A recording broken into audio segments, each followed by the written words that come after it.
Ndioma anyala chigo ka anyị gaa n'ihu na-etupu oge Africanchina o nwere otu isi kwuo n'isi mbụ isi ebe ahụ isi na mgbe ụfọdụ na o nwere mgbe kwụsịtụrụ nke akpọrọ pause ndị na-eso gị ha na-ajụzi ka ihe na-emezi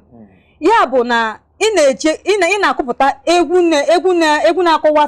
na-akọwapụta ihe nke a mere ị na-apụta sị gị ya kụrụ egwu dịka ndị ọzọ na mgbe ahụ ga-emezi gị ma ile anya ugbu a ndị mmadụ achọghị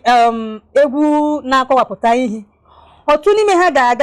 gakwuru egwu na-ewi ewi ha achọghị egwu na-akụziri ha ihe onwe na mgbe i chetụrụ sị ka ị ga-emenwe ihe ndị ọzọ na-eme o nwere mini ma onwe mini ka ị gaa mụọ ihe ndị ọzọ na-eme ka ọ bụsị ị na-akụ egwu mgbe ọbụla okay Adanna Maazị biko nwere ike iyi my glass unu na-ekwu ụdịze mmeyi dị glass before Maazị nka maka for question all the very delicate echọ ka mkpụrụ anya gị anya enwere na asakata anya egwurukata n'ihu gbu egwu so enwere one time like that experiment ụdị egwu ahụ and that mgbe ahụ mgbe m shi bịa m London bịa so then my producer agwa m na all the beat na-ewu ni now na mecha the whole thing na my studio so man na-agụzi my kind of ụdị egwu m na-agụ so ọsịzi ma gale ụtọ ahụ ka m mee ụtọ a n'imezi ihe ọhụrụ yes so and I am I think title egwu ahụ Gege so I am mecha shoot kwa the video ndị ahụ unu na-ekwu okwu ya agbacha ha ọtọ na the video and everything agbacha ọtọ so I am mecha ịma ọ na-adịkarị mma sometimes mmadụ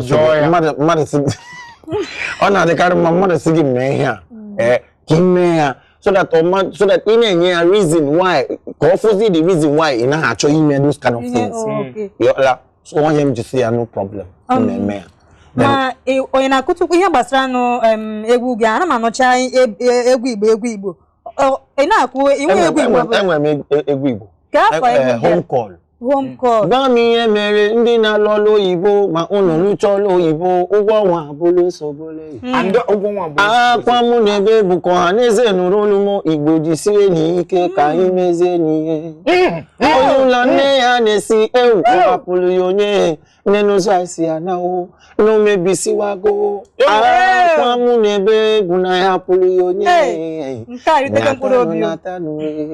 anyị mezie n'ihe natanụ ka anyị mezie obodo anyị natanụ ka anyị mezie na Maazị nata ya ka anyị mezie obodo anyị ọkwa ya ka nna ebe mezie ka anyị mezie obodo anyị Maazị na-ebere n'egwu ịpụọla na the melody ọgwụ ịsa ga-ebi